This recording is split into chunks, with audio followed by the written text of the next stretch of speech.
لله الحمد لله وحده والصلاة والسلام على من لا نبي بعده أما بعد فأعوذ بالله من الشيطان الرجيم بسم الله الرحمن الرحيم أولا يعلمون أن الله يعلم ما يسرون وما يعلنون ومنهم أميون لا يعلمون الكتاب إلا أماني وإنهم إلا يظنون کیا وہ جانتے سمجھتے نہیں کہ اللہ تعالیٰ تو اچھی طرح جانتا ہے کہ وہ چھپا کر کیا رکھتے ہیں اور ظاہر کیا کرتے ہیں، اور ان میں سے جو ان پڑھ ہیں کتاب سے انہیں آگاہی ہی نہیں، ان کی تعلیم تو جھوٹی آرزوئیں ہیں، وہ تو محض قیاس آرائیوں میں مبتلا رہتے ہیں۔ سامعین، آج ہماری سورہ البقرہ کی آیت مبارکہ نمبر 78 کی تلاوت و ترجمہ کا شرف نصیب ہوا۔ کل ہماری گفتگو چل رہی تھی یہودیوں کی ایک منافقانہ چال جس کو اللہ تعالیٰ نے بیان فرمایا، وہ اپنے تفسیر سے کل اس کی تفسیر سماعت کی۔ اس کے بعد رب ذوالجلال نے ان یہودیوں کو یہ بات سمجھائی اور اس طرف توجہ دلائی کہ اپنے تئیں تم یہ سمجھ رہے ہو کہ ہم مسلمانوں کو اور ایمان والوں کو دھوکہ دے رہے ہیں، اور انہیں ہم یہ ظاہر کرتے ہیں کہ ہم ایمان لے آئے ہیں، اور جب تم تنہائی میں جاتے ہو، علیحدہ جاتے ہو، خلوت نشینی میں جاتے ہو، تو اپنے یہودیوں سے یہ کہتے ہو کہ اپنی باتیں جو تورات میں موجود ہیں وہ تم مت ظاہر کرنا کہ کہیں کل مسلمان ہماری بات سے ہی دلیل پکڑ کر تمہارے خلاف کوئی بات نہ کر دیں کہ تمہاری تورات میں بھی یہ لکھا ہے تو ہمارا قرآن ہمارے نبی پر ایمان کے بارے تمہیں کہہ رہا ہے۔ اس کے بعد اللہ تعالیٰ نے ارشاد فرمایا اولا یعلمون، اے یہودیوں کیا تم یہ بات نہیں جانتے ہو، تمہیں کیا اس بات کا اندازہ نہیں ہے ان اللہ یعلم ما یسرون وما یعلنون، اے امت رسول صلی اللہ علیہ وآلہ وسلم، اے پیارے محبوب صلی اللہ علیہ وآلہ وسلم، اور اے قرآن پڑھنے پڑھانے سننے سنانے والوں، یہ غور سے سن لو، اور یہودیوں کو بھی یہ بات غور سے سن لینی چاہیے، کیا جو تم چھپا رہے ہو اور جو تم ظاہر کر رہے ہو کیا اللہ اس کو جانتا نہیں ہے؟ اللہ تو اسے جانتا ہے۔ فرمایا تم نے یہ چھپایا کہ ہم مسلمانوں کے ساتھ ہیں، اور تمہارے دلوں میں اسلام کے خلاف نفرت ہے، اور تم اپنی یہودیت کے اس ایک چھوڑے ہوئے مذہب کی بنیاد پر جس کو اللہ تعالیٰ نے اب چھوڑ دیا اور اس کو منسوخ کر دیا، فرمایا اس کی بنیاد پر تم مسلمانوں کے ساتھ دھوکہ دہی کرتے ہو۔ فرمایا یہ تمہارا ظاہری جو دھوکہ ہے اور مسلمانوں کے ساتھ جو نفاق ہے، فرمایا یہ تو ان سے تو چھپا سکتے ہو، لیکن یاد رکھنا اللہ سے تم کچھ بھی نہیں چھپا سکتے۔ اب جس دین کا اعلان ہمارے پیارے نبی حضرت سیدنا محمد رسول اللہ صلی اللہ علیہ وآلہ وسلم فرما رہے ہیں، وہ دین کوئی یہ نہیں ہے کہ یہ صرف مسلمانوں نے کوئی اپنی طرف سے بنایا ہے یا ہمارا نبی اپنی طرف سے اس دین کو لے کے آیا ہے، ایسا نہیں ہے۔ ہمارا اعلان ہے ان الدین عند اللہ الاسلام، اب کائنات میں ہمارے ہاں پسندیدہ دین صرف اسلام ہی رہ گیا ہے۔ فرمایا یہ اعلان تو میرا ہے، اللہ نے فرمایا، یہ اناؤنسمنٹ تو اللہ کی طرف سے کی گئی ہے۔ ہمارے نبی صلی اللہ علیہ وسلم کا تو یہاں تک معاملہ ہے کہ ان هو الا وحی یوحی، کہ وہ کبھی بھی اپنی تمنا اور خواہش ذاتی سے نہیں بولتے اسلام کے بارے میں، بلکہ جو میں انہیں وحی کرتا ہوں وہی قرآن والی تمہیں سنا رہے۔ تو اے یہودیوں کیا تم نے تورات میں نہیں پڑھی یہ بات؟ اب چونکہ ظاہر ہے یہودیوں سے جب بھی بات ہوتی ہے تو ان کے نبی موسیٰ علیہ السلام اور تورات کے حوالے سے بات ہوتی ہے، چونکہ وہ تورات پڑھ چکے تھے۔ وہ اپنے نبی جناب موسیٰ علیہ السلام سے یہ ساری باتیں سن چکے تھے. ظاہر مشرکین تو کسی نبی کو مانتے ہی نہیں ہیں. ان کی بارے جب بات ہوتی ہے تو قرآن کا انداز اور ہے. جب اہل کتاب سے قرآن بات کرتا ہے تو قرآن کا انداز اور ہے. اس لیے کہ مشرک تو کسی کتاب کے پاس رہا ہی نہیں ہے, کسی نبی کے پاس وہ رہا ہی نہیں ہے. اس نے تو شرک کو ہی اپنایا, اسے کیا معلوم یہ کیا چیزیں ہیں. لیکن یہودی تو اہل کتاب تھے, ان کے پاس کتاب بھی تھی, ان کے پاس صاحب کتاب رسول بھی تھے.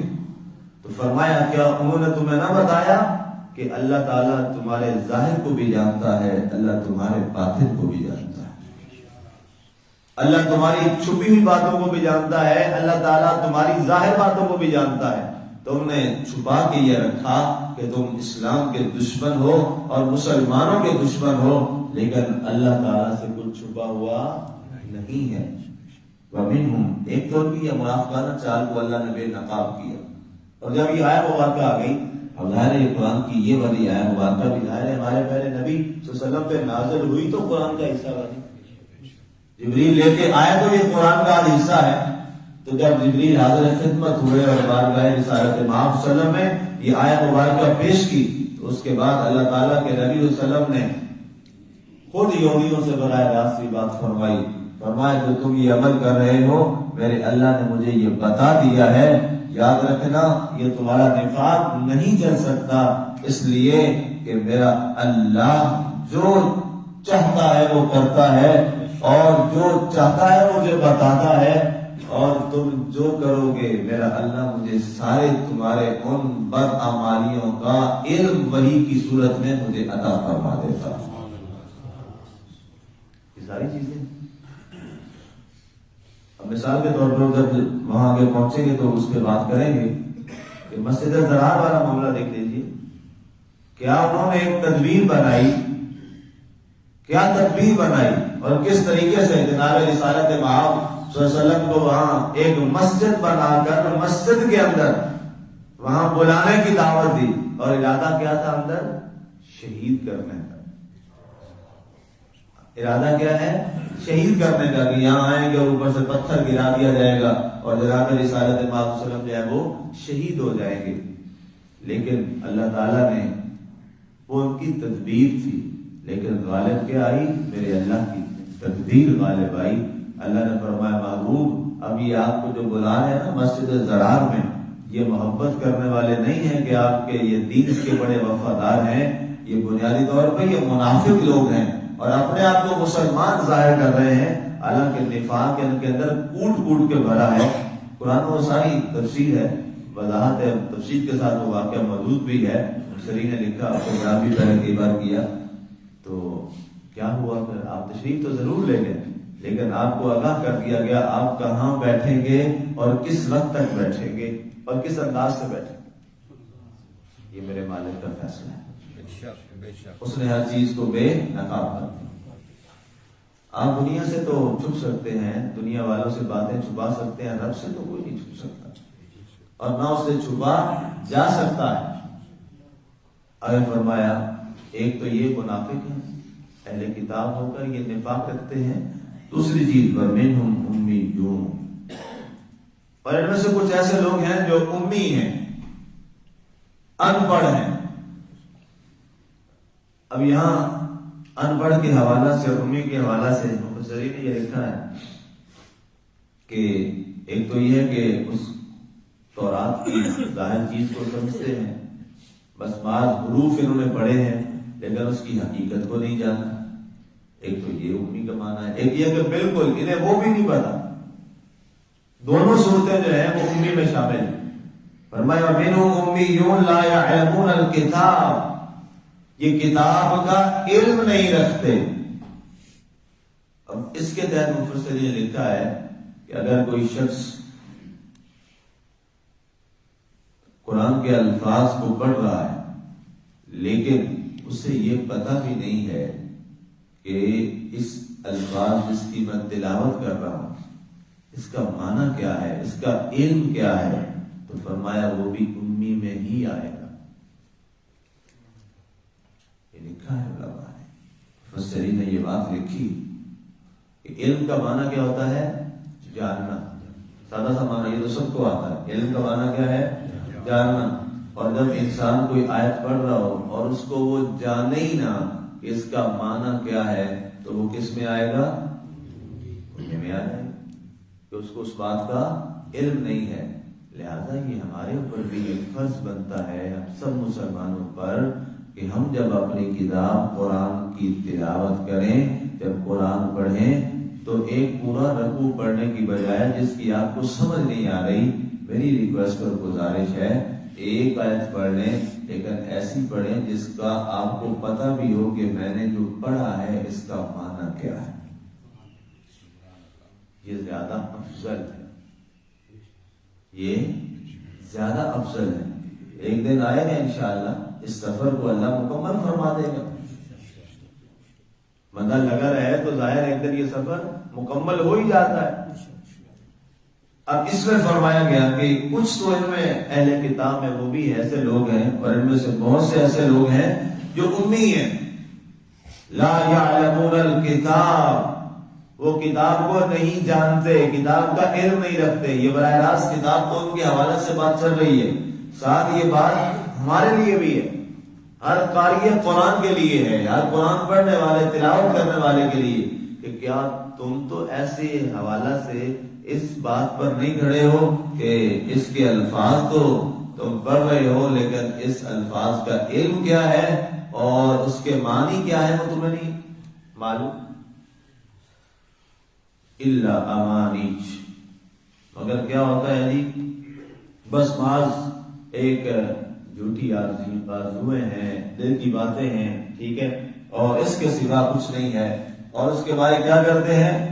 انہم الا یظنون، بس بعض کیا سرائیاں اور اپنے کیا پہ چلتے رہتے ہیں، لیکن حقیقت اس آیت کا معنی کیا ہے، اس آیت کی حقیقی تفسیر کیا ہے اور اس آیت کو کس انداز میں اتارا گیا یا اس کا پس منظر کیا ہے، فرمایا وہ پتہ کوئی نہیں ہوتا. نہ اس کی حقیقت سمجھ ہوتی ہے، نہ اس کا علم ہوتا ہے. محض ایک اندازہ، امانی جو ہے وہ اپنے من کے اٹکل پچو سے بولتے ہیں، اندازے قیافے، اس کو عربی زبان میں امانی کہا جاتا ہے. امانی اللہ نے وہ لفظ یہاں استعمال فرمایا وہ علم نہیں رکھتے کتاب کا. اب ہمارے لیے یہ ایک ہمیں بھی یہ پہلو دیا جا رہا ہے، اے مسلمانوں، اے قرآن کو پڑھنے والوں، قرآن کے بارے اپنے اندازے اور قیافے مت لگایا کرو. قرآن کو پڑھو، سیکھو اور اس کو قرآن و سنت کی روشنی میں اس کی تفسیر کو سیکھ کر اندازوں سے نکل جاؤ، تاکہ جب ایک اتھینٹک بات تم پڑھ کر، یعنی آیت سے بڑی کائنات میں اتھینٹک کیا چیز اور ہو سکتی؟ کچھ بھی نہیں ہے، ٹھیک ہے، اللہ کا کلام ہے، اللہ کا کلام ہے. فرمایا جب اس کو پڑھو تو اس کا حقیقت حال کا کیا معاملہ ہے وہ بھی تمہارے دلوں میں اتر جانا چاہیے. یہ جو ہم یہ کام کر رہے ہیں کہ بنیاد پہ کیا ہے، اسی امانیز کے برعکس اور اس کو ختم کرنے کے لیے کہ ہم جو یہ ایک آیت پڑھتے ہیں یا کبھی چھوٹی ہو تو 2 آیتیں پڑھ لیتے ہیں، پھر اس کی تفسیر اور اس کی شان نزول میں بیان کرتا ہوں کہ یہ آیت کیوں نازل ہوئی. آپ اندازہ کیجیے اگر وہی آیت آپ ویسے پڑھیں اور جب آپ تفسیر کے ساتھ سنیں اتنا فرق ہوتا ہے، زمین و آسمان کا فرق ہوتا ہے اور پھر انسان کو اندازہ ہوتا ہے. ویسے ایک آیت جو ہے وہ میں نے آدھے منٹ میں ہی پڑھ دی، دونوں آدھے منٹ میں پڑھ دی، لیکن تفسیر میں کئی دفعہ ہوتا ہے کہ ہم 28 منٹ تک چلے جاتے ہیں. ایک آیت میں ہم 28 آدھا گھنٹہ لگ جاتا ہے. اور پھر بھی کئی باتیں ایسی ہیں جو میں وہ چھوڑ رہا ہوتا ہوں قلت وقت کے پیش نظر. تو یہ کیا ہے؟ یہ قرآن کو سمجھنے کا ایک ہمیں رغبت دی جا رہی ہے، ایک ہمیں رغبت اور ترغیب دی جا رہی ہے قرآن کے الفاظ کے ساتھ کہ قرآن کو سیکھیے، قرآن کو سمجھیے اور قرآن کے الفاظ کو اس کے معنی کے ساتھ اور اس کی حقیقت حال کے ساتھ سمجھیے. جب انسان اس کی طرف بڑھتا ہے تو پھر یقیناً اللہ کرم فرماتا ہے. قرآن کی روشنی جیسے الفاظ کی تفسیر اور اس کا علم، اس کی روشنی سینے میں آتی ہے تو اللہ تعالیٰ پھر ہدایت کی روشنی بھی عطا فرما ہی دیتا ہے. اللہ ہمیں سب کو نور ہدایت نصیب فرمائے، ہم سب کو نور ہدایت نصیب فرمائے. آمین. وما علینا الا البلاغ.